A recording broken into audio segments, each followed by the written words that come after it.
सत श्री अकाल बच्चों, की हाल है तुहाडा सारिਆਂ ਦਾ। ਤੇ ਅੱਜ ਅਸੀਂ ਉਦਮਤਾ ਦਾ ਤੀਸਰਾ ਸੈਸ਼ਨ ਲੈ ਕੇ ਹਾਜ਼ਰ ਹੋਏ ਹਾਂ।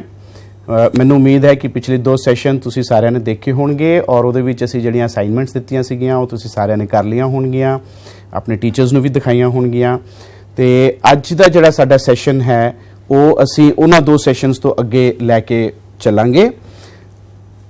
ਅੱਜ ਅਸੀਂ ਕੀ ਸਿੱਖਾਂਗੇ? ਅੱਜ ਦੇ ਸੈਸ਼ਨ ਦੇ ਵਿੱਚ ਅਸੀਂ ਸਿੱਖਾਂਗੇ ਕਿ ਇਹ ਉਦਮਤਾ ਕੀ ਹੈ, ਐਂਟਰਪ੍ਰੀਨਿਓਰਸ਼ਿਪ ਜਿਹੜੀ ਹੈ ਇਹ ਕੀ ਚੀਜ਼ ਹੈ, ਕਿਉਂ ਅਸੀਂ ਇਹ ਸੈਸ਼ਨ ਕੰਡਕਟ ਕੀਤੇ ਜਾ ਰਹੇ, ਕਿਉਂ ਇਹ ਚੀਜ਼ ਤੁਹਾਡੇ ਤੱਕ ਲਿਆਈ ਜਾ ਰਹੀ ਹੈ ਕਿ ਉਦਮਤਾ ਕੀ ਹੈ, ਅਸੀਂ ਕਿਉਂ ਇਹਨੂੰ ਸਿੱਖਣਾ ਚਾਹੀਦਾ ਹੈ ਤੇ ਕਿਉਂ ਸਾਡੇ ਵਾਸਤੇ ਜ਼ਰੂਰੀ ਹੈ ਉਦਮਤਾ ਦੇ ਬਾਰੇ ਜਾਣਨਾ ਜਾਂ ਸਿੱਖਣਾ।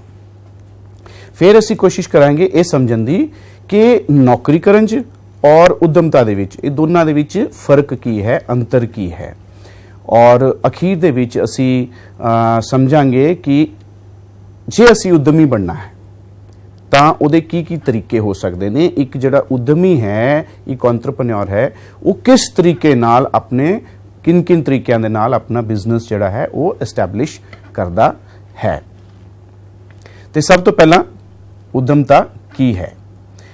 उद्यमता नूं असी इंग्लिश दे विच एंटरप्रेन्योरशिप कहने हैं। कई बारी मैं देखा है कि लोग इसनूं एंटरप्रेन्योरशिप प्रोनाउंस करते हैं, वो इसकी सही प्रोनाउंसिएशन नहीं है। इसकी सही प्रोनाउंसिएशन है एंटरप्रेन्योरशिप। तो सारे जने मेरे नाल बोलो सारे जने, एंटरप्रेन्योरशिप, एंटरप्रेन्योरशिप।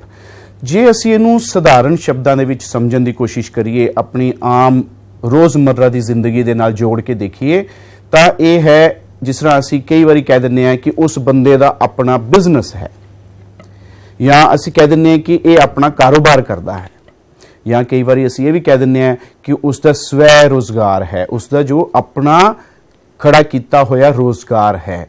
तो ये तीन शब्द ने जिहड़े असी एंटरप्रेन्योरशिप के वास्ते अलग अलग जगह दे विच अपनी दिन प्रतिदिन की भाषा दे विच इस्तेमाल करते हाँ। तो जे असी सिंपल चीज़ नूं करके समझना है तो असी बिजनेस या कारोबार नूं असी समझ सकते हाँ। हुण देखते हैं भी नौकरी करन च ते उद्यमता, ये दोनों दे विच की अंतर है। बच्चों, नौकरी है कि तुसी अपना समा किसी संस्था नूं, किसी ऑर्गेनाइजेशन नूं दिता ते उस समय दे एवज दे विच तुहानूं एक सैलरी, एक कॉम्पनसेशन या एक तनख्वाह जिहड़ी है वो दित्ती जाती है। जिस तरह कि तुसी किसी संस्था दे नाल जुड़े हो, तुसी उत्थे 9 बजे सवेरे गए, 5 बजे छुट्टी की, इस टाइम दे विच संस्था दे अंदर जो भी कार्रवाई हुंदी है उस दे विच तुसी पार्टिसिपेट करना है, और इस दे बाद महीने दे महीने तुहानूं एक फिक्सड सैलरी जिहड़ी है वो दित्ती जाती है। जबकि उद्यमता जिहड़ी है वो थोड़ा वखरा है। उद्यमता दे विच की है, कोई बंदिश नहीं है, तुसी जिन्ना चाहो उन्ना काम कर सकते हो, ना चाहो तो ना काम करो।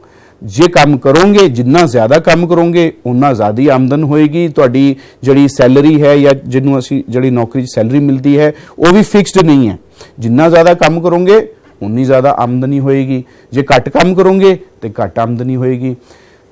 जो कुछ भी है मेरे बिजनेस दे विच, मेरी उद्यमता दे विच, वो सारे दी जिम्मेदारी मेरी ही है, उस दे वास्ते कोई होर व्यक्ति जिम्मेदार नहीं हुंदा।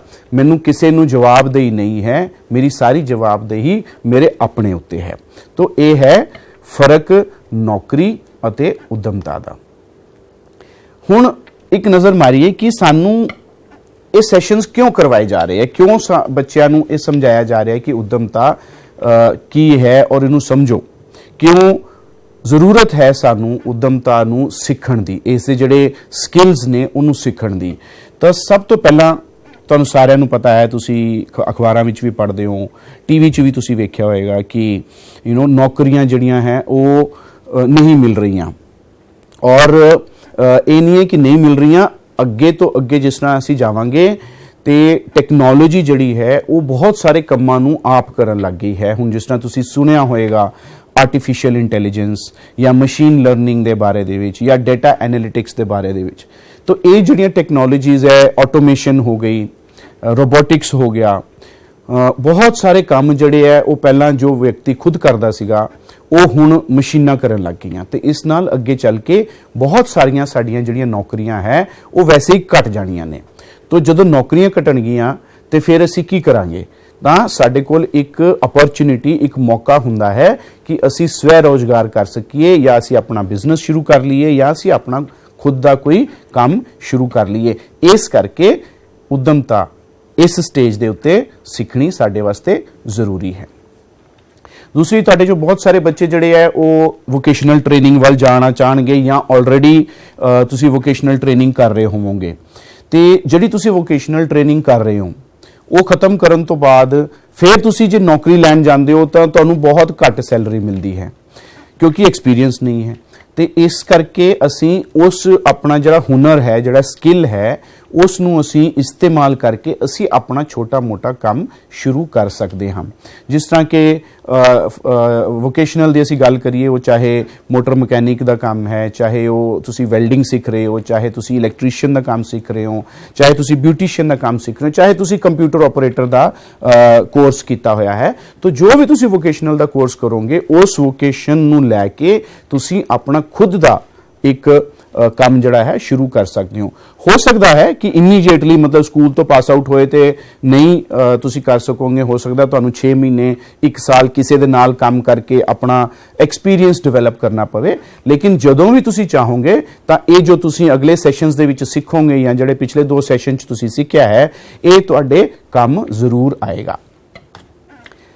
ਜੇ ਤੁਹਾਡੇ ਮੰਮੀ ਪਾਪਾ ਦਾ ਕੋਈ ਆਲਰੇਡੀ ਬਿਜ਼ਨਸ ਹੈਗਾ, ਕੋਈ ਉਹ ਛੋਟਾ ਮੋਟਾ ਕੰਮ ਕਰ ਰਹੇ ਹੈ, ਔਰ ਜੇ ਤੁਸੀਂ ਇਹ ਸਾਰੇ ਸਕਿੱਲਸ ਸਿੱਖੇ ਹੈ ਐਡੂਸੈਟ ਦੇ ਥਰੂ, ਸਾਡੇ ਐਂਟਰਪ੍ਰੀਨਿਓਰਸ਼ਿਪ ਜਾਂ ਉਦਮਤਾ ਦੇ ਪ੍ਰੋਗਰਾਮ ਦੇ ਥਰੂ, ਤਾਂ ਇਹਨਾਂ ਨੂੰ ਤੁਸੀਂ ਇਸਤੇਮਾਲ ਕਰਕੇ ਆਪਣੇ ਮਾਤਾ ਪਿਤਾ ਦੇ ਜਿਹੜਾ ਜੋ ਬਿਜ਼ਨਸ ਹੈ ਉਹਨੂੰ ਵਧਾ ਸਕਦੇ ਹੋ, ਉਹਨੂੰ ਨੈਕਸਟ ਲੈਵਲ ਤੇ ਲਿਜਾ ਸਕਦੇ ਹੋ, ਜਾਂ ਤੁਸੀਂ ਉਸ ਦੇ ਵਿੱਚ ਹੀ ਆਪਣਾ ਯੋਗਦਾਨ ਪਾ ਕੇ ਉਸ ਨੂੰ ਹੀ ਆਪਣਾ ਰੋਜ਼ਗਾਰ ਬਣਾ ਕੇ, ਉਸ ਨੂੰ ਹੀ ਆਪਣਾ ਬਿਜ਼ਨਸ ਬਣਾ ਕੇ ਅੱਗੇ ਚੱਲ ਸਕਦੇ ਹੋ।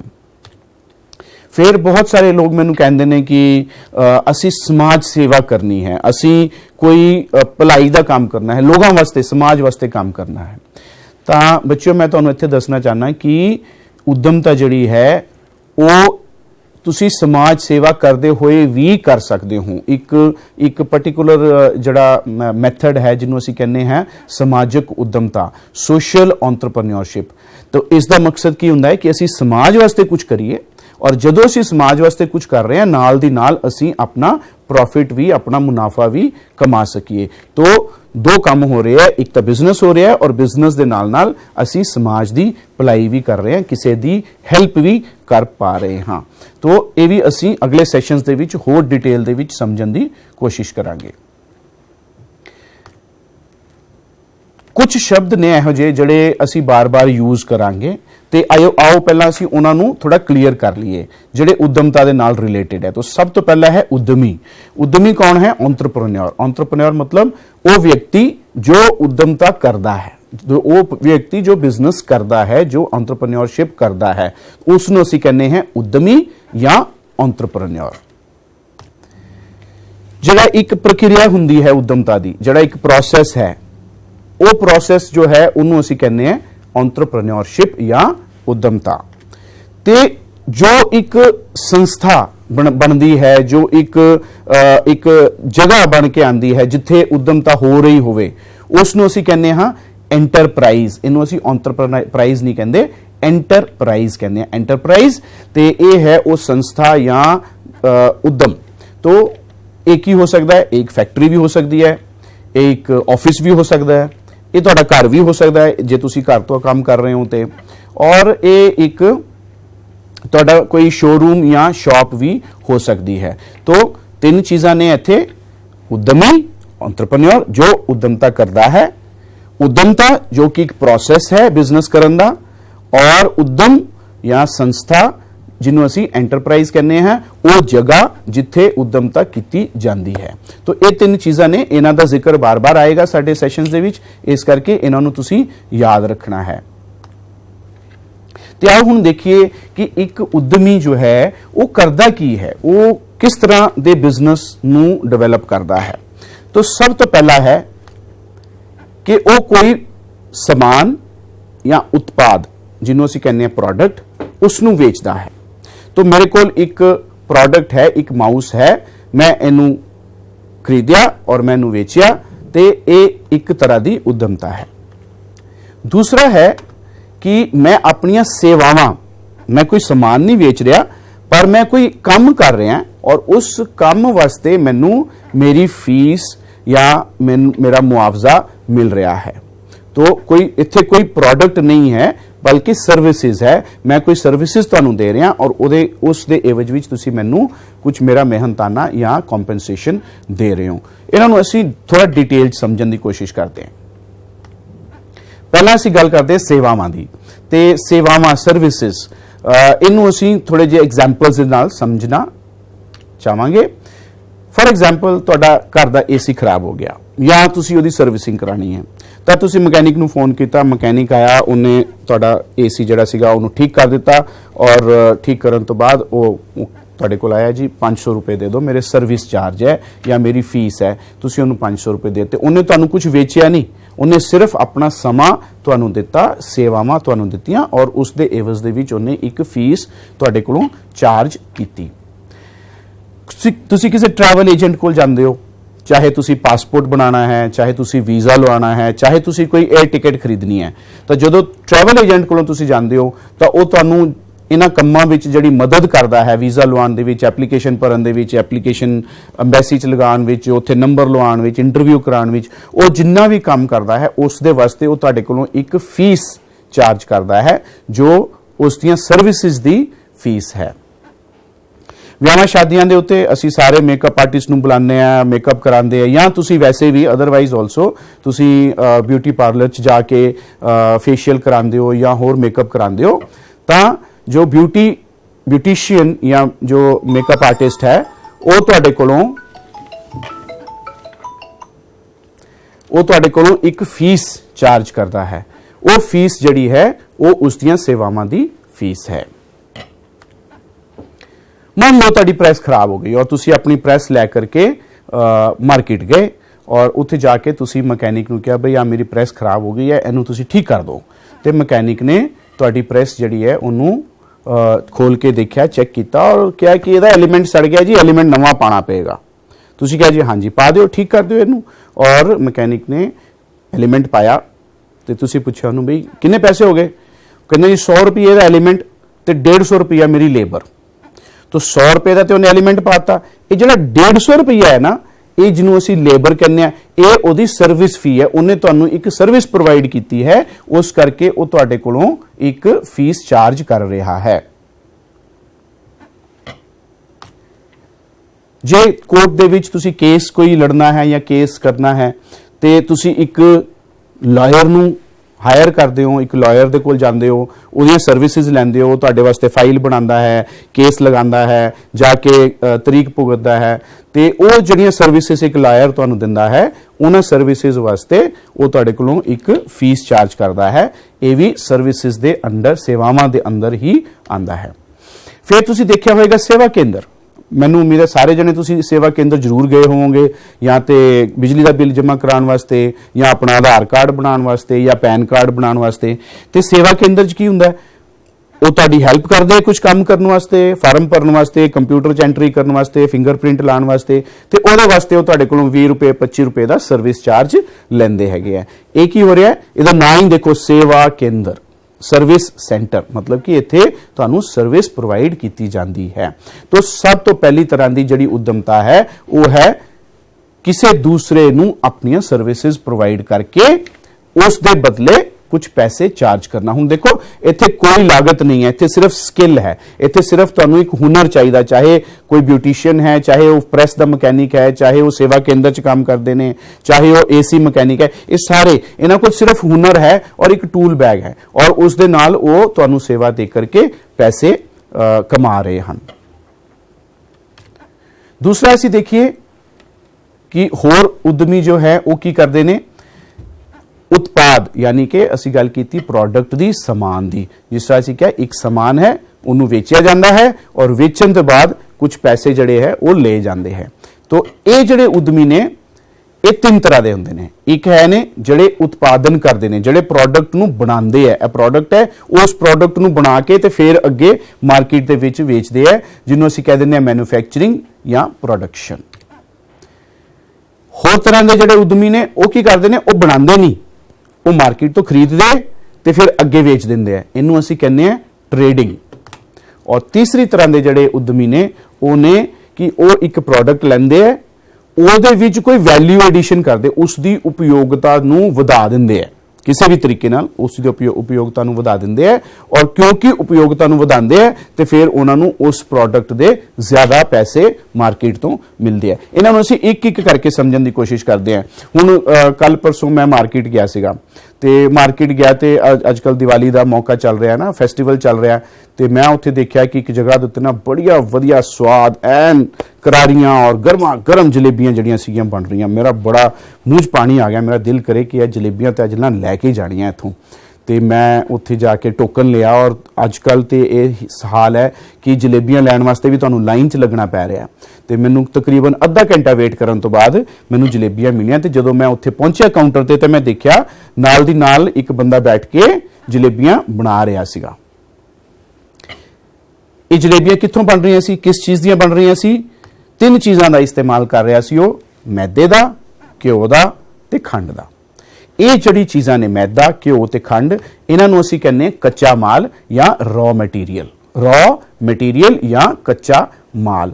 ਕੱਚੇ ਮਾਲ ਨੂੰ ਇਸਤੇਮਾਲ ਕਰਕੇ ਇੱਕ ਪ੍ਰੋਸੈਸ ਹੈ ਇਹ, ਜਿਹੜਾ ਤਵੀ ਦੇ ਵਿੱਚ ਬਣਾਉਣਾ, ਫਿਰ ਉਹਨੂੰ ਗਰਮ ਕਰਨਾ, ਫਿਰ ਉਹਨੂੰ ਪਲਟਣਾ, ਫਿਰ ਉਹਨੂੰ ਉਹਦੇ ਵਿੱਚੋਂ ਕੱਢ ਕੇ ਤੇ ਖੰਡ ਦੇ ਵਿੱਚ ਉਹਨੂੰ ਡਬੋਣਾ, ਚਾਸ਼ਨੀ ਦੇ ਵਿੱਚ ਉਹਨੂੰ ਡਬੋ ਕੇ ਰੱਖਣਾ, ਫਿਰ ਉਹਦੇ ਵਿੱਚੋਂ ਕੱਢਣਾ, ਫਿਰ ਉਹਨਾਂ ਨੂੰ ਨਿਚੋੜਨਾ ਔਰ ਫਿਰ ਜਿਹੜਾ ਹੈ ਉਹ ਪ੍ਰੋਡਕਟ। ਤੋਂ ਇਹ ਸਾਰਾ ਜਿਹੜਾ ਪ੍ਰੋਸੈਸ ਹੈ ਇਸ ਚੀਜ਼ ਨੂੰ ਬਣਾਉਣ ਦਾ, ਇਹ ਇੱਕ ਪ੍ਰਕਿਰਿਆ ਹੈ ਜਿਹਨੂੰ ਅਸੀਂ ਮੈਨੂਫੈਕਚਰਿੰਗ ਪ੍ਰੋਸੈਸ ਜਾਂ ਉਤਪਾਦਨ ਕਿਰਿਆ ਕਹਿੰਦੇ ਹਾਂ। ਤੇ ਫਾਈਨਲ ਜੋ ਸਾਡੇ ਕੋਲ ਆਇਆ, ਜੋ ਜਲੇਬੀ ਬਣ ਕੇ ਆਈ, ਉਹ ਹੈ ਸਾਡਾ ਪ੍ਰੋਡਕਟ ਜਾਂ ਉਤਪਾਦ। ਤੋਂ ਉਹ ਜਦੋਂ ਇਹ ਜਲੇਬੀ ਵੇਚ ਰਿਹਾ ਹੈ ਤੁਹਾਨੂੰ, ਤਾਂ ਉਹ ਜਲੇਬੀ ਉਹ ਪ੍ਰੋਡਕਟ ਹੈ ਜਿਸ ਦੀ ਉਹ ਉਤਪਾਦਨ ਕਰਦਾ ਹੈ, ਜਿਸ ਨੂੰ ਉਹ ਮੈਨੂਫੈਕਚਰ ਕਰ ਰਿਹਾ ਹੈ ਔਰ ਫਿਰ ਅੱਗੇ ਤੁਹਾਨੂੰ ਉਹ ਪੈਸੇ ਲੈ ਕਰਕੇ ਵੇਚ ਰਿਹਾ ਹੈ। ਤੋਂ ਇਹ ਇੱਕ ਤਰ੍ਹਾਂ ਦਾ ਉਦਮ ਹੈ ਮੈਨੂਫੈਕਚਰਿੰਗ। ਰॉ ਮਟੀਰੀਅਲ ਲੈਣਾ, ਇੱਕ ਪ੍ਰੋਸੈਸ ਕ੍ਰੀਏਟ ਕਰਨਾ, ਉਸ ਪ੍ਰੋਸੈਸ ਦੇ ਥਰੂ ਰॉ ਮਟੀਰੀਅਲ ਨੂੰ ਫਾਈਨਲ ਪ੍ਰੋਡਕਟ, ਜੋ ਫਾਈਨਲ ਉਤਪਾਦ ਹੈ, ਉਹਦੇ ਵਿੱਚ ਕਨਵਰਟ ਕਰਨਾ ਔਰ ਫਿਰ ਉਸ ਉਤਪਾਦ ਨੂੰ ਮਾਰਕੀਟ ਦੇ ਵਿੱਚ ਵੇਚਣਾ। ਇਹਦੇ ਹੋਰ ਦੇਖੋ ਕਿਸ ਤਰ੍ਹਾਂ ਦੇ ਇਹਦੇ ਐਗਜ਼ਾਮਪਲ ਨੇ। ਹੁਣ ਕੱਚਾ ਤੇਲ ਅਸੀਂ ਖਰੀਦਦੇ ਹਾਂ ਸਾਊਦੀ ਅਰੇਬੀਆ ਤੋਂ, ਮਿਡਲ ਈਸਟ ਤੋਂ ਕੰਟਰੀ ਜਿਹੜੇ ਹੈਗੇ ਆ, ਉਹਨਾਂ ਕੋਲੋਂ ਅਸੀਂ ਕੱਚਾ ਤੇਲ ਖਰੀਦਦੇ ਹਾਂ। ਫਿਰ ਉਹ ਕੱਚਾ ਤੇਲ ਕਿੱਥੇ ਜਾਂਦਾ? ਉਹ ਸਾਡਾ ਕੱਚਾ ਮਾਲ ਬਣ ਗਿਆ। ਉਹ ਕੱਚਾ ਤੇਲ ਕਿੱਥੇ ਜਾਂਦਾ ਜੀ? ਰਿਫਾਈਨਰੀ ਦੇ ਵਿੱਚ। ਰਿਫਾਈਨਰੀ ਦੇ ਵਿੱਚ ਕੀ ਹੁੰਦਾ? ਇੱਕ ਪ੍ਰੋਸੈਸ ਕੀਤਾ ਜਾਂਦਾ, ਉਹਨੂੰ ਇੱਕ ਪ੍ਰਕਿਰਿਆ ਦੇ ਥਰੂ ਉਹਨੂੰ ਕੱਢਿਆ ਜਾਂਦਾ ਔਰ ਜਿਸ ਲਈ ਉਹ ਪ੍ਰੋਸੈਸ ਦੇ ਥਰੂ ਕੱਚਾ ਤੇਲ ਜਿਹੜਾ ਹੈ ਨਿਕਲਦਾ ਹੈ ਤੇ ਉਹ ਫਾਈਨਲੀ ਬਣ ਜਾਂਦਾ ਹੈ ਪੈਟਰੋਲ, ਡੀਜ਼ਲ ਜਾਂ ਮਿੱਟੀ ਦਾ ਤੇਲ। ਤੇ ਜਿਹੜਾ ਪੈਟਰੋਲ ਹੈ, ਡੀਜ਼ਲ ਹੈ ਜਾਂ ਜਿਹੜਾ ਮਿੱਟੀ ਦਾ ਤੇਲ ਹੈ, ਇਹ ਹੈ ਸਾਡਾ ਫਾਈਨਲ ਉਤਪਾਦ। ਔਰ ਇਹੀ ਅਸੀਂ ਬਾਜ਼ਾਰ ਦੇ ਵਿੱਚ ਜਾ ਕਰਕੇ ਇਹਨੂੰ ਖਰੀਦਦੇ ਹਾਂ। ਅਸੀਂ ਕਦੀ ਵੀ ਬਾਜ਼ਾਰ ਵਿੱਚ ਜਾ ਕੇ ਕੱਚਾ ਤੇਲ ਡਾਇਰੈਕਟਲੀ ਨਹੀਂ ਖਰੀਦਦੇ, ਅਸੀਂ ਹਮੇਸ਼ਾ ਜਾਂ ਪੈਟਰੋਲ ਖਰੀਦਦੇ ਹਾਂ ਜਾਂ ਡੀਜ਼ਲ ਖਰੀਦਦੇ ਹਾਂ ਜਾਂ ਮਿੱਟੀ ਦਾ ਤੇਲ ਖਰੀਦਦੇ ਹਾਂ। ਤੋਂ ਇਹ ਵੀ ਇੱਕ ਮੈਨੂਫੈਕਚਰਿੰਗ ਦਾ ਪ੍ਰੋਸੈਸ ਹੈ। ਹੁਣ ਇਹ ਫੋਟੋ ਦੇਖੋ ਤੁਸੀਂ, ਮੈਨੂੰ ਉਮੀਦ ਹੈ ਤੁਸੀਂ ਸਾਰਿਆਂ ਨੇ ਇਹ ਚੀਜ਼ ਜ਼ਰੂਰ ਦੇਖੀ ਹੋਏਗੀ ਆਪਣੇ ਗਲੀ 'ਚ, ਆਪਣੇ ਮਹੱਲੇ 'ਚ, ਆਪਣੇ ਪਿੰਡ 'ਚ, ਆਪਣੇ ਸ਼ਹਿਰ ਦੇ ਵਿੱਚ ਸਬਜ਼ੀ ਦੀ ਰੇਹੜੀ। ਹੁਣ ਸਬਜ਼ੀ ਦੀ ਰੇਹੜੀ ਵਾਲਾ ਕੀ ਕਰ ਰਿਹਾ ਹੈ? ਉਹ ਕੀ ਕਰਦਾ ਹੈ? ਉਹ ਸਵੇਰੇ ਮੰਡੀ ਜਾਂਦਾ, ਉਥੋਂ ਉਹ ਜਾ ਕੇ ਥੋਕ ਦੇ ਵਿੱਚ ਸਬਜ਼ੀਆਂ ਲੈਂਦਾ। 10 ਕਿਲੋ ਗੋਭੀ, 5 ਕਿਲੋ ਸ਼ਿਮਲਾ ਮਿਰਚ, 10 ਕਿਲੋ ਗਾਜਰ ਲੈ ਲਈ, 15 ਕਿਲੋ ਆਲੂ ਲੈ ਲਏ। ਉਥੋਂ ਲਿਆ ਕੇ ਫਿਰ ਉਹਨੂੰ ਸਾਫ਼-ਸੂਫ ਕਰਦਾ ਹੈ, ਫਿਰ ਉਹਨੂੰ ਸਜਾ ਕੇ ਐਨ ਵਧੀਆ ਤਰੀਕੇ ਨਾਲ ਰੇਹੜੀ ਦੇ ਉੱਤੇ ਸਜਾ ਕੇ ਰੱਖਦਾ ਹੈ ਔਰ ਫਿਰ ਉਹ ਕੀ ਕਰਦਾ ਹੈ? ਇਸ ਸਬਜ਼ੀ ਨੂੰ ਗਲੀ ਜਾ ਕੇ, ਮਹੱਲੇ ਜਾ ਕੇ, ਪਿੰਡ ਦੇ ਵਿੱਚ ਜਾ ਕੇ ਪਰਚੂਨ ਦੇ ਵਿੱਚ ਪਾਈਆ, ਕਿਸੇ ਨੂੰ ਪਾਈਆ ਚਾਹੀਦੀ ਹੈ, ਕਿਸੇ ਨੂੰ ਅੱਧਾ ਕਿਲੋ ਚਾਹੀਦੀ ਹੈ, ਕਿਸੇ ਨੂੰ ਕਿਲੋ ਚਾਹੀਦੀ ਹੈ, ਉਹ ਫਿਰ ਥੋੜੀ ਕਰਕੇ ਸਬਜ਼ੀ ਵੇਚਦਾ ਹੈ।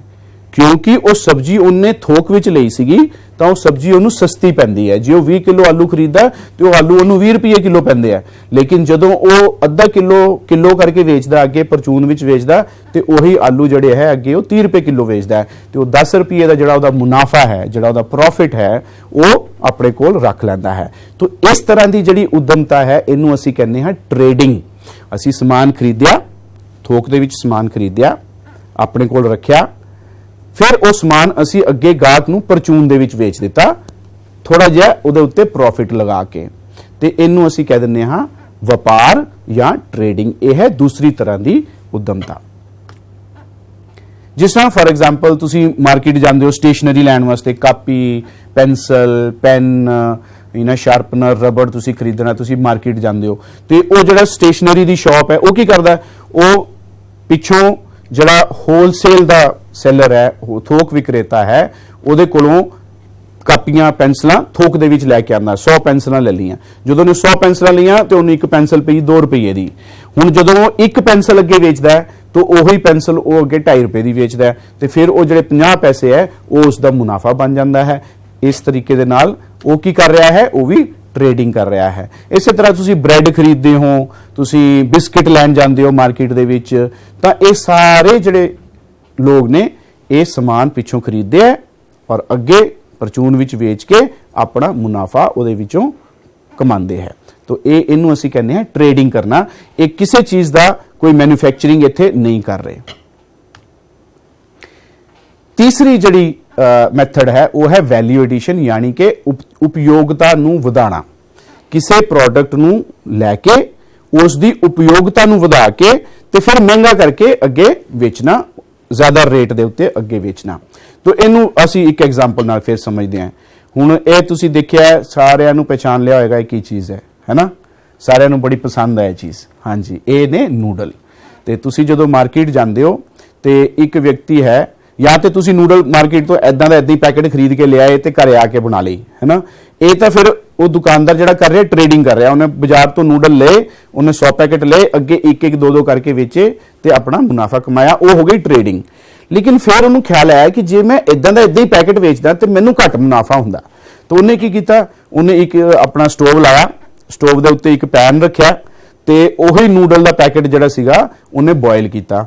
ਬੋਇਲ ਕਰਕੇ ਉਹਦੇ ਵਿੱਚ ਕੁਝ ਮਸਾਲੇ ਪਾਏ, ਕੁਝ ਉਹਦੇ ਵਿੱਚ ਸਬਜ਼ੀਆਂ ਪਾਤੀਆਂ ਤੇ ਉਹ ਇੱਕ ਪਲੇਟ ਦੇ ਵਿੱਚ ਪਾ ਕੇ ਉਹਨੇ ਤੁਹਾਨੂੰ ਦੇ ਦਿੱਤੀ। ਉਹ ਜਿਹੜਾ ਪੈਕੇਟ ਇੱਕ ਉਹ ਸਿਰਫ ਸਸਤੇ ਭਾਅ ਤੇ ਦੇ ਰਿਹਾ ਸੀ, ਹੁਣ ਉਹਨੇ ਉਸ ਨੂੰ ਪਕਾ ਕੇ ਬਣਾ ਕੇ ਇੱਕ ਪਲੇਟ ਵਿੱਚ ਪਾ ਕੇ ਨਾਲ ਇੱਕ ਫੋਰਕ ਲਗਾ ਕੇ, ਇੱਕ ਕਾਂਟਾ ਲਗਾ ਕੇ ਜਦੋਂ ਤੁਹਾਨੂੰ ਦਿੱਤਾ ਤੇ ਉਹੀ ਪੈਕੇਟ ਜਿਹੜਾ ਉਹਨੇ 10 ਰੁਪਏ ਦਾ 25 ਰੁਪਏ ਦਾ ਕਰ ਦਿੱਤਾ। ਹੋਇਆ ਕਿ ਇਸ ਦੇ ਵਿਚਕਾਰ ਕੀ ਹੋਇਆ ਕਿ ਉਸ ਨੂਡਲ ਦੇ ਪੈਕੇਟ ਦੇ ਉੱਤੇ ਉਹਨੇ ਕੁਝ ਵੈਲਿਊ ਐਡ ਕੀਤਾ, ਕੁਝ ਉਸ ਦੀ ਉਪਯੋਗਤਾ ਨੂੰ ਵਧਾਇਆ। ਪਹਿਲਾਂ ਉਹ ਕੱਚੀ ਸੀ, ਉਹ ਖਾਦੀ ਨਹੀਂ ਸੀ ਜਾ ਸਕਦੀ, ਲੇਕਿਨ ਹੁਣ ਉਸਨੇ ਕੁਝ ਉਹਦੇ ਉੱਤੇ ਪ੍ਰੋਸੈਸ ਕੀਤਾ ਔਰ ਉਸ ਨੂੰ ਪਕਾ ਕੇ ਉਸ ਦੇ ਵਿੱਚ ਫਲੇਵਰ ਪਾ ਕੇ ਉਹਨੇ ਪਲੇਟ ਦੇ ਵਿੱਚ ਪਾ ਕੇ ਤੁਹਾਨੂੰ ਦਿੱਤਾ, ਯਾਨੀ ਕਿ ਉਸਨੇ ਉਸ ਨੂਡਲ ਦੇ ਪੈਕੇਟ ਦੀ ਉਪਯੋਗਤਾ ਨੂੰ ਵਧਾ ਦਿੱਤਾ, ਉਹਨੂੰ ਖਾਣ ਦੇ ਕਾਬਿਲ ਬਣਾਤਾ। ਤੁਸੀਂ ਉੱਥੇ ਖੜੇ ਹੋ ਕੇ ਹੀ ਨੂਡਲ ਜਿਹੜੇ ਆ ਉਹ ਖਾ ਸਕਦੇ ਹੋ। ਤਾਂ ਇਸ ਨੂੰ ਅਸੀਂ ਕਹਿੰਦੇ ਆ ਵੈਲਿਊ ਐਡੀਸ਼ਨ। ਹੁਣ ਇਹ ਤਾਂ ਬਹੁਤ ਛੋਟੇ ਲੈਵਲ ਦੀ ਉਦਾਹਰਣ ਹੋ ਗਈ ਨਾ, ਇਹ ਤਾਂ ਮੈਂ ਸਿੰਪਲ ਜੀ ਐਗਜ਼ਾਮਪਲ ਲਈ ਹੈ ਤਾਂ ਕਿ ਤੁਸੀਂ ਉਹਨੂੰ ਆਰਾਮ ਨਾਲ ਸਮਝ ਸਕੋ। ਪਰ ਜਦੋਂ ਅਸੀਂ ਵਪਾਰ ਦੀ ਗੱਲ ਕਰਦੇ, ਜਦੋਂ ਅਸੀਂ ਰਿਫਾਈਨਰੀ ਦੀ ਗੱਲ ਕੀਤੀ, ਵੱਡੇ ਲੈਵਲ ਦੇ ਉੱਤੇ ਰਿਫਾਈਨਰੀ ਹੁੰਦੀ ਹੈ ਨਾ, ਤੇ ਸਾਡੇ ਦੇਸ਼ ਦੇ ਵਿੱਚ ਸਭ ਤੋਂ ਵੱਡੀ ਰਿਫਾਈਨਰੀ ਜਿਹੜੀ ਹੈ ਉਹ ਰਿਲਾਇੰਸ ਮੁਕੇਸ਼ ਅੰਬਾਨੀ ਦੀ ਹੈ। ਤਾਂ ਕਿੰਨਾ ਉਹਦੇ ਉੱਤੋਂ ਉਹਨਾਂ ਨੂੰ ਮੁਨਾਫਾ ਹੁੰਦਾ ਹੈ। ਇਸੇ ਤਰ੍ਹਾਂ ਨਾਲ ਜਿਹੜਾ ਵੈਲਿਊ ਐਡੀਸ਼ਨ ਹੈ ਉਹਦਾ ਅਸੀਂ ਦੂਜਾ ਐਗਜ਼ਾਮਪਲ ਦੇਖਦੇ ਹਾਂ। ਤੁਸੀਂ ਮੈਨੂੰ ਦੱਸਿਓ ਭਲਾ ਆਹ ਚੀਜ਼ ਤੁਸੀਂ ਦੇਖੀ ਹੈ, ਕਿਸੇ ਨੂੰ ਪਤਾ ਹੈ ਕੀ ਹੈ ਇਹ? ਦੱਸੋ, ਕਿਸੇ ਨੂੰ ਪਤਾ? ਹੱਥ ਖੜਾ ਕਰੋ, ਦੱਸੋ ਕੀ ਹੈ ਇਹ ਚੀਜ਼। ਇਹ ਜਿਹੜੀ ਚੀਜ਼ ਮੈਂ ਇੱਥੇ ਪਿਕਚਰ ਦਿਖਾ ਰਿਹਾ ਇਹ ਕੀ ਹੈ? ਹੱਥ ਖੜਾ ਕਰੋ। ਹਾਂਜੀ, ਸ਼ਾਬਾਸ਼ ਸ਼ਾਬਾਸ਼, ਦੱਸੋ ਕਿਹਨੂੰ ਪਤਾ ਹੈ, ਕਿਹਨੇ ਦੇਖਿਆ ਪਹਿਲਾਂ?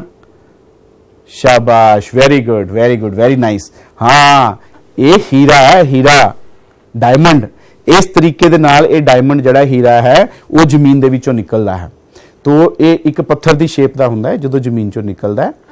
ये हीरा जो असी लैके आने हैं, फिर सूरत दे विच, गुजरात दे विच एक जगह है सूरत, उत्थे बहुत वड्डी डायमंड इंडस्ट्री है। उत्थे की करते छोटे छोटे घरां दे विच या छोटी छोटी वर्कशॉप्स दे विच डायमंड नू पॉलिशिंग करते हैं।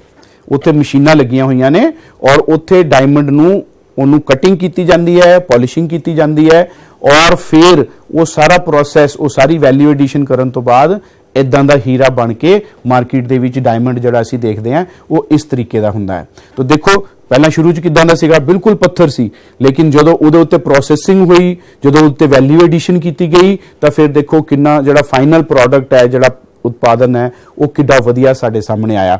ਤਾਂ ਉਸ ਦੀ ਵੈਲਿਊ ਜਿਹੜੀ ਹੈ ਉਹ ਕਿੰਨੇ ਗੁਣਾ ਵੱਧ ਜਾਂਦੀ ਹੈ। ਤਾਂ ਇਸ ਨੂੰ ਅਸੀਂ ਆਖਦੇ ਹਾਂ ਕਿਸੇ ਚੀਜ਼ ਦੇ ਵਿੱਚ ਵੈਲਿਊ ਐਡ ਕਰਨਾ ਜਾਂ ਕਿਸੇ ਚੀਜ਼ ਦੀ ਉਪਯੋਗਤਾ ਨੂੰ ਵਧਾ ਦੇਣਾ।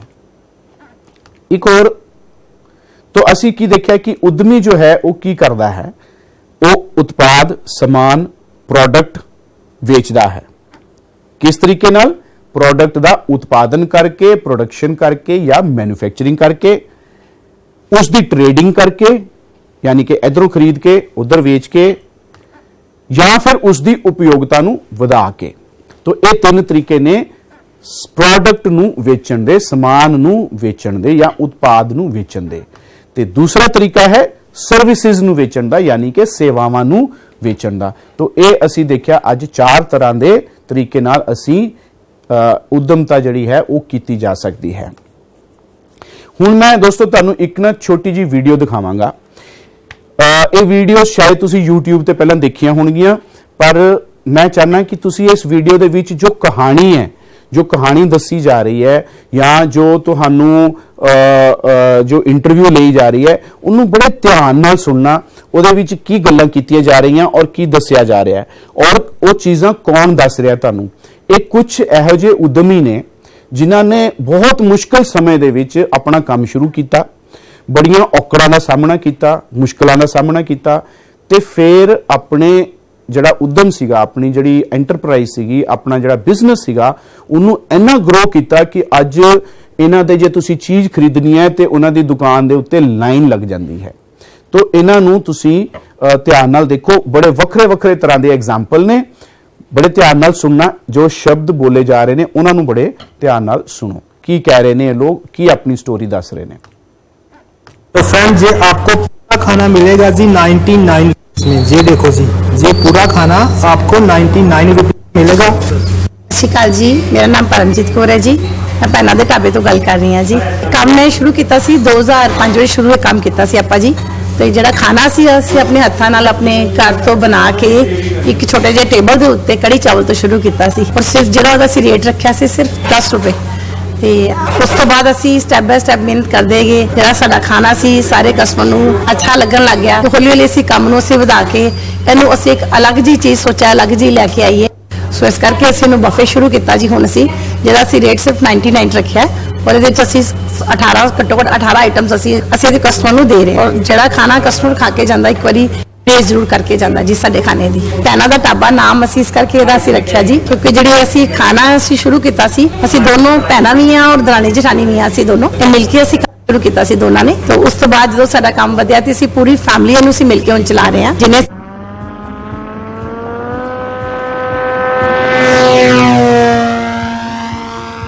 आम तौर पर जिहड़ा किसान है, किसान नूं वो खेतां तक ही सीमित समझिया जांदा है। कार्गो प्लेन मैं बनाया है, J3 पाइपर कब जिहड़ा ट्रेनर जहाज एक बनाया भी, मेरा एक बहुत वड्डा जहाज C-130 हरकुलिस जिहड़ा कार्गो प्लेन जिन्हों आपां कहने हैं कार्गो प्लेन की कैटेगरी का, वो मेरा इंडिया बुक ऑफ रिकॉर्ड दे विच मेरा वो दर्ज हो चुका है। किसी यूनीवर्सिटी नूं पता लगता भी एक किसान, एक फार्मर इदां दे हाई लैवल दे एक टैक्नीकल प्रोजेक्ट कर रहा है, तो फिर वो मैनूं इनवाइट करते हैं जी। चंडीगढ़ यूनीवर्सिटी ने मैनूं इनोवेटिव फार्मर ऑफ पंजाब का एक अवार्ड दिता उन्होंने जी। चंडीगढ़ यूनीवर्सिटी तो इलावा महाराजा रणजीत सिंह यूनीवर्सिटी अपने बठिंडे है जी, उन्होंने मैनूं सन्मानित किया जी।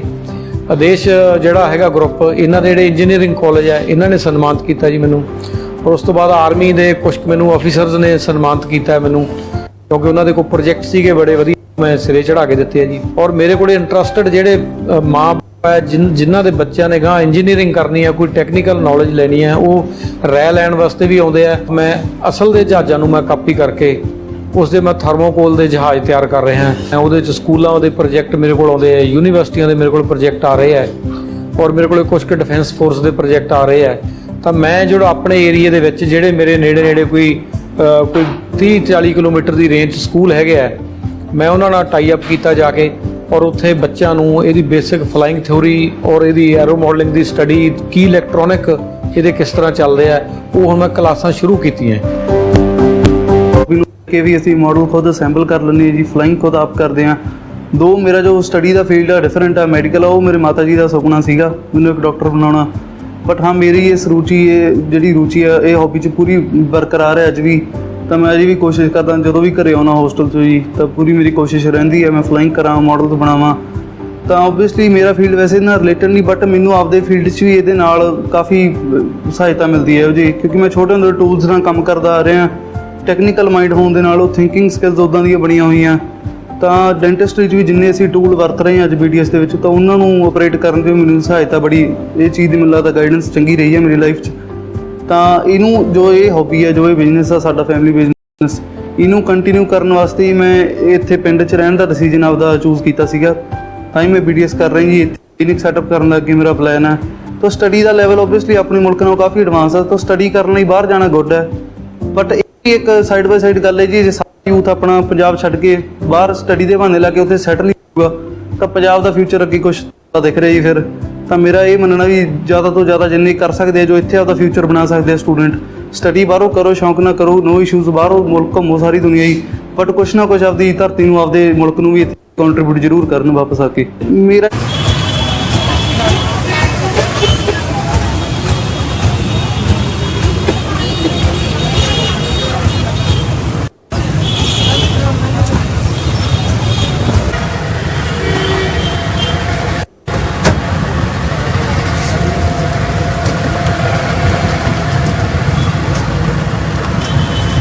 ਸਤਿ ਸ੍ਰੀ ਅਕਾਲ ਮੈਮ।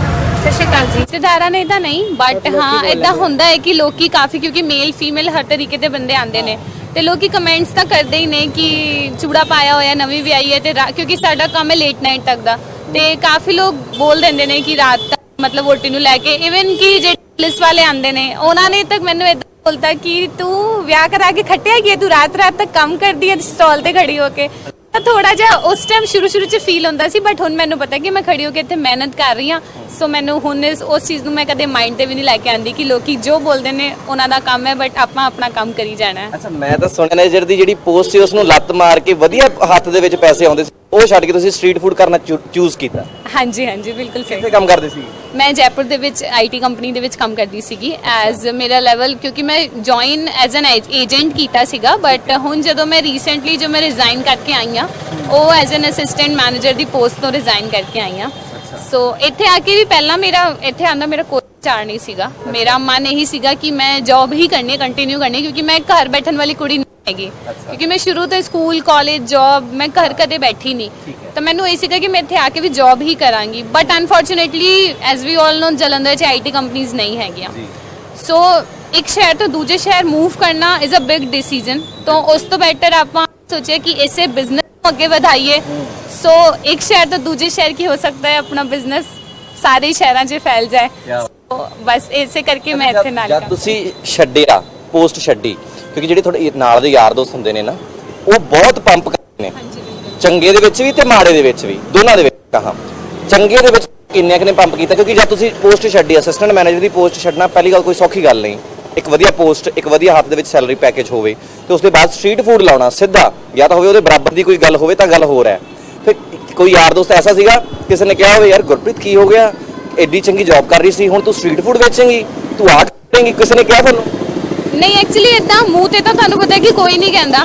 ਹਾਂ, ਆਪਾਂ ਨੂੰ ਥਰਡ ਪਰਸਨ ਰਾਹੀਂ ਪਤਾ ਤੇ ਚੱਲ ਹੀ ਜਾਂਦਾ ਹੈ ਕਿ ਇਹ ਬੰਦਾ ਇਦਾਂ ਬੋਲ ਰਿਹਾ ਸੀ, ਇਹ ਬੰਦਾ, ਤੇ ਕਾਫੀ ਹੈਗੇ ਆ ਜੈਪੁਰ ਦੇ ਵਿੱਚ ਵੀ ਹੈ, ਜਲੰਧਰ ਦੇ ਵਿੱਚ ਵੀ ਹੈ, ਤੇ ਰਿਲੇਟਿਵਸ ਵੀ ਹੁੰਦੇ ਆ ਕੁਝ, ਤੇ ਕੁਝ ਫਰੈਂਡਸ ਵੀ ਹੁੰਦੇ ਆ, ਬੋਲਦੇ ਜ਼ਰੂਰ ਹੈ, ਗੱਲਾਂ ਜ਼ਰੂਰ ਕਰਦੇ ਆ ਕਿ ਕਿੱਥੋਂ ਕਿੱਥੇ ਪਹੁੰਚ ਗਈ, ਗੱਲਾਂ ਤੇ ਬੜੀ ਮਾਰਦੀ ਸੀ, ਫੜੀਆਂ ਮਾਰਦੀ ਸੀ, ਮੈਂ ਇਦਾਂ ਕਰਾਂਗੀ, ਮੈਂ ਉਦਾਂ ਕਰਾਂਗੀ। ਸੋ ਹੁੰਦਾ ਹੈ, ਬਟ ਮੈਨੂੰ ਪਤਾ ਹੈ ਕਿ ਮੈਂ ਉਸ ਚੀਜ਼ ਨੂੰ ਫੀਲ ਨਹੀਂ ਕਰਨਾ, ਕਿਉਂਕਿ ਅਸੀਂ ਜੋ ਕਰ ਰਹੇ ਹਾਂ ਉਹ ਮਿਹਨਤ ਹੈ, ਔਰ ਸੱਚੀ ਮਿਹਨਤ ਹੈ। ਸੋ ਇਸ ਲਈ ਮੈਂ ਉਸ ਗੱਲ ਨੂੰ ਬਿਲਕੁਲ ਫੀਲ ਨਹੀਂ ਕਰਦੀ, ਨਾ ਮੈਂ ਉਹਨੂੰ ਆਪਣੇ ਮਾਈਂਡ ਤੇ ਕਦੇ ਲੈ ਕੇ ਆਇਆ। ਮੈਨੂੰ ਪਤਾ ਹੈ ਕਿ ਮੈਂ ਆਪਣੇ ਹਸਬੈਂਡ ਨਾਲ ਖੜੀ ਹਾਂ, ਤੇ ਅਸੀਂ ਜਿਹੜਾ ਹੁੰਦਾ ਹੈ ਕਿ ਮੋਢੇ ਨਾਲ ਮੋਢਾ ਮਿਲਾ ਕੇ ਕੰਮ ਕਰਨ ਦੀਆਂ ਜਿਹੜੀ ਕਸਮਾਂ ਖਾਦੀਆਂ ਸੀਗੀਆਂ, ਉਹ ਅਸੀਂ ਇੱਥੇ ਖੜੇ ਹੋ ਕੇ ਪੂਰਾ ਕਰ। ਸੋ ਬਸ ਮੇਰੇ ਮਨ 'ਚ ਉਹੀ ਸੀਗਾ, ਮੈਂ ਕਦੇ ਕਿਸੇ ਚੀਜ਼ ਨੂੰ ਮਾਈਂਡ ਕੀਤਾ ਹੀ ਨਹੀਂ। ਬਈ ਤੁਹਾਨੂੰ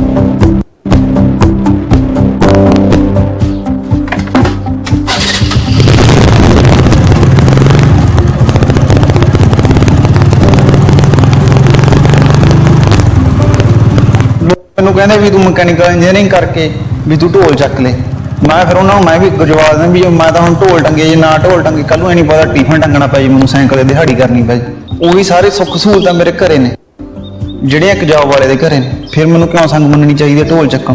ਗੱਡੀ ਖੜੀਆਂ, ਮੋਟਰਸਾਈਕਲ ਵੀ ਖੜੇ, ਏਸੀ ਵੀ ਲੱਗੇ ਆ, ਚੰਗਾ ਘਰ ਬਣਿਆ ਹੋਇਆ, ਪੂਰੀ ਸੁੱਖ ਸਹੂਲਤ ਉਹ ਸਾਰੀ ਮੈਂ ਇਹਨਾਂ ਦੇ ਸਿਰ ਤੇ ਹੀ ਖੜੀ ਕੀਤੀ।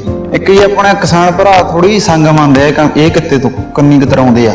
ਡੈਰੀ ਤੇ ਪਾਉਣਾ ਉਹਨਾਂ ਨੂੰ ਸੌਖਾ ਲੱਗਦਾ, ਘਰਾਂ 'ਚ ਉਹਨਾਂ ਨੂੰ ਆਪਦੀ ਮਾਰਕੀਟ ਕਰਨੀ ਥੋੜੀ ਜਿਹੀ ਔਖੀ ਲੱਗਦੀ, ਉੱਥੇ ਹੀ ਉਹ ਮਾਰ ਖਾ ਜਾਂਦੇ। ਥੋੜਾ ਜਿਹਾ ਟਾਈਮ ਤੇ ਰੁਝਾਨ ਵੀ ਇਹੋ ਜਿਹੇ ਹੋਏ ਪਏ ਵੀ ਹਰੇਕ ਨੌਜਵਾਨ ਜੀ +2 ਤੋਂ ਬਾਅਦ ਆਈਲੈਟਸ ਕਰਕੇ ਬਾਹਰ ਜਾਣ ਦਾ ਰੁਝਾਨ ਹੋਇਆ ਪਿਆਗਾ ਵੀ ਉਹ ਵੀ ਆਪਦੀ ਜਗ੍ਹਾ ਤੇ ਸਹੀ ਨੇ ਵੀ ਇੱਥੇ ਨੌਕਰੀਆਂ ਨਹੀਂ ਮਿਲਦੀਆਂ, ਪਰ ਇਹ ਵੀ ਗੱਲ ਨਹੀਂ ਹੈਗੀ ਵੀ ਤੁਸੀਂ ਇੰਨਾ ਵੀ ਨੈਗੇਟਿਵ ਨਾ ਹੋਵੋ ਵੀ ਤੁਹਾਨੂੰ ਇੱਥੇ ਕੁਝ ਮਿਲਦਾ ਹੀ ਨਹੀਂ ਪੰਜਾਬ ਵਿੱਚ।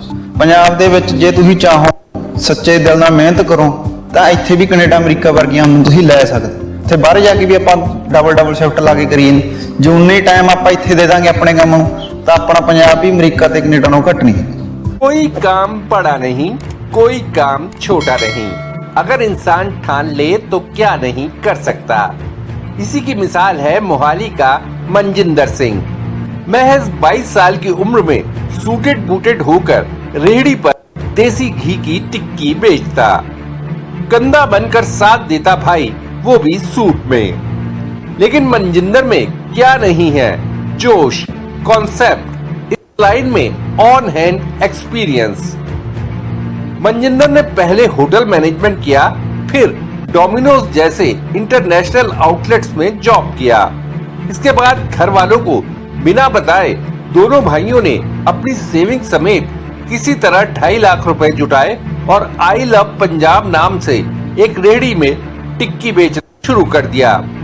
पहले चाय से शुरुआत की, फिर टिक्की, गोलगप्पे, पापड़ी चाट की और शिफ्ट कर लिया, साथ में तरह तरह के मॉकटेल्स।